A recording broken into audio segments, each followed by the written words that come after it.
Today, we are tackling something huge, the absolute transformative power of technology in education. Mm-hmm. And we're not just talking about, giving a student a tablet. This is a fundamental rewiring of how knowledge is delivered and absorbed. It's a seismic shift. I mean, the sources really bear this out. You look at the numbers, and institutions globally, they've seen just a staggering 300% increase in education software adoption. In just the last 5 years. In the last 5 years alone. So this is moving incredibly fast. If you're trying to keep up with learning trends, you really have to understand what this tech enables and, frankly, what it costs. And that's exactly our mission today. We want to Yeah. synthesize this new reality. Mm. We're looking at three things. Yep. The advantages, right? Then the serious challenges it creates. And then what does the classroom of tomorrow actually look like? Yeah. With AI tutors and all that. Right. So let's start with the promise. The immense promise, which I guess begins with just getting the education out there. Precisely. The most immediate, the most undeniable victory here is accessibility. It just tears down geographical barriers. So if you live far away or can't make it to a physical class. Exactly. If you're hospitalized or your schedule is just all over the place, technology isn't just an alternative anymore. It offers the standard curriculum. We saw this globally, of course. Hmm. Things like MOOCs, massive open online courses, they just blew the doors open. Mm. Suddenly, world-class instruction was available to anyone with an internet connection. It bypassed all the old gatekeepers. And we saw that tested, didn't we, on a massive unplanned scale during the recent global disruptions. That digital infrastructure, however imperfect, is what allowed learning to continue at all. Right. So once that door was opened with access, that's when the deeper revolution started, the customization part. Yes. Personalized learning, that's the key phrase. In the old model, you had, 30 students all marching at the pace of one instructor? Yeah, the one-size-fits-all approach. Exactly. But now, technology lets the learning path adapt to the individual. Okay, so that concept gets thrown around a lot. But how does it actually work? I mean, what's the mechanisms? It's not just a fancy digital textbook, is it? No, it's far more complex. The systems use what are called adaptive algorithms. Adaptive algorithms, okay. They're constantly collecting data on every click, every answer, even how long a student hesitates. Wow. So if a student just breezes through, say, algebraic equations, the algorithm says, okay, you've got this, and moves them straight to more advanced stuff. But if they're struggling? If they struggle, the software provides micro lessons or drills, all tailored specifically to the mistake they just made. Instantly. So it's like a hyper-efficient tutor that's just always watching. That feedback loop must be so much tighter than waiting for a graded paper. It is. And it even incorporates memory science, things like spaced repetition. Right. Instead of just drilling vocabulary over and over, this software schedules a review for the exact moment you're about to forget it. It just maximizes retention. So it turns learning from this passive thing into an active dialogue with the material. It really does. What's fascinating to me is how this has just utterly transformed something like language acquisition. Oh, absolutely. The quality and the authenticity of the exposure it's night and day. It's not the old textbook dialogues anymore. No. Now you have podcasts with live transcripts.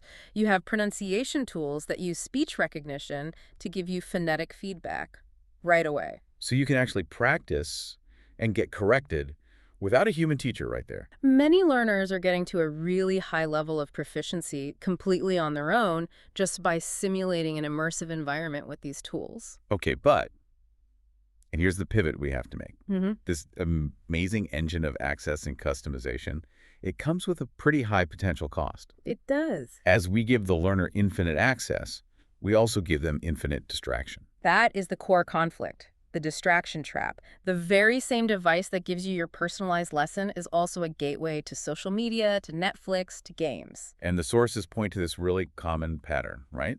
The student opens their laptop with the best of intentions. Yes. But within minutes, the engagement algorithms from, Instagram or TikTok just win the attention war. The tech is often designed to prioritize entertainment over discipline. And we're seeing actual concrete negative results from this. Cognitively. Like what? Well, the reliance on this instant, novel content, it shortens the attention span. We're conditioning learners to expect immediate gratification. So they find it harder to do deep work, like reading a complex text or something. Exactly. Sustained analysis becomes genuinely difficult. And then there's the mental health side of it, which gets labeled as screen addiction. Yes, and we're talking about tangible consequences here, physical and mental. So it's not just, kids these days are on their phones too much. No, no. We see increased rates of eye strain, sure, but the deeper issue is the disruption of sleep cycles, especially with teens online late at night. And more than that, students are reporting just less motivation for real-world stuff, non-digital activities. It can lead to feelings of isolation, even when they're constantly connected. Right. That paradox of being connected but isolated. The sheer volume of screen time is displacing time needed for physical activity, for real in-person social interaction. It's a huge trade-off. But, okay, beyond the individual student struggle, there's a bigger, more systemic issue. Technology might actually be making inequality worse, not better. Yes, the digital divide. And that's a critical point because it goes so far beyond just having a computer. Right? So far beyond that. The digital divide is this complex gap in resources. It's not just the hardware. It's having robust, high-speed internet. Yeah. It's the quality of the device. A student trying to edit a video on a 5-year-old shared phone is at a fundamental disadvantage. And you see this globally in a really stark way. Mm-hmm. I mean, the sources talked about entire families in some countries relying on a single, older phone for everyone's schoolwork. Mm-hmm. Imagine trying to use adaptive learning software, which needs a stable connection and dedicated time when you get a 30-minute turn on a shared device. It's impossible. It's a structural barrier. And we have to consider potential bias in the systems themselves. What do you mean? Well, if the big data sets used to train these learning AIs are mostly from, say, economically privileged student populations, Which they probably are. which is often the case, then the personalization they offer might just be less effective for students from different backgrounds. It might not work as well for them. So the divide isn't just about the internet cable coming into the house. It's built into the very code that's supposed to be helping. That's the deeper layer of the digital divide. And if we don't address it, technology risks just entrenching the disadvantages that are already there. Okay, this brings us squarely to the teacher, the person in the middle of all this. On one hand, tech offers them incredible efficiencies, but it also just piles on totally new demands. It creates enormous pressure. I mean, the tools are powerful. Instant grading, streamlined admin tasks. One source mentioned AI grading tools can cut grading time by up to 40%. 40%, that's huge. It's a massive time saver. But the trade-off is this perpetual need for professional development. Teachers have to constantly learn new apps, new platforms. An entire ecosystem that's always changing. It's an unsustainable pace for a lot of educators. And there's an emotional challenge, too. How so? Some teachers feel like they're being marginalized. When a student is locked into a screen that's personalizing their work, the teacher can feel like they've just become a facilitator, not the main source of inspiration. They're competing with the screen for attention. Exactly. And they struggle to find that balance between using the tool and maintaining their role as a human mentor. So if the machine can grade faster and personalize better, what's left? What is the irreplaceable core function of a human teacher? It's the nuance, it's the contextualization, the mentorship, the skills a machine can't replicate. Right. Technology can test facts, but only a human can inspire curiosity or teach a student how to think critically about the information the machine just gave them. So this brings us to what feels like the main takeaway from all the sources. The solution is balance. Balance. It's not an either-or. The best classrooms are the ones that integrate the human teacher with these flexible digital tools that support them and save them time. Exactly. And when we look ahead, that integration is what's paving the way for a radically different classroom. Like what? What's the biggest shift coming? I think one of the most exciting is the rise of truly global education. Meaning distance just becomes irrelevant. Completely. We're moving toward a system where students in different continents can share the same expert online teacher, creating these incredibly diverse learning environments that were just impossible before.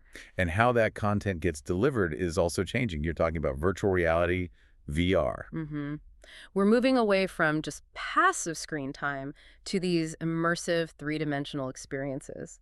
So imagine a history class where you're not just looking at a picture of ancient Rome. You're walking through it. You're virtually walking through the forum with VR glasses on, interacting with the environment. Or a biology class where you can, pull apart and reassemble a human heart in a virtual space. Yes, you gain this practical kinesthetic experience without ever setting foot in a lab. It's a huge leap in engagement. It makes abstract concepts concrete. And then I guess the final evolution of all this is the AI tutor. The AI tutor. This isn't just a chatbot, right? Yeah. What makes the AI tutor of tomorrow different? They're proactive, personalized assistants. They use really sophisticated machine learning. So unlike a search engine, they don't just give you an answer, they'll engage you in a Socratic dialogue.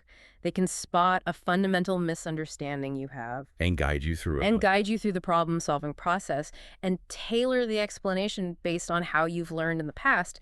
And they're available 204/7. That sounds like the absolute pinnacle of educational support. Endless patience.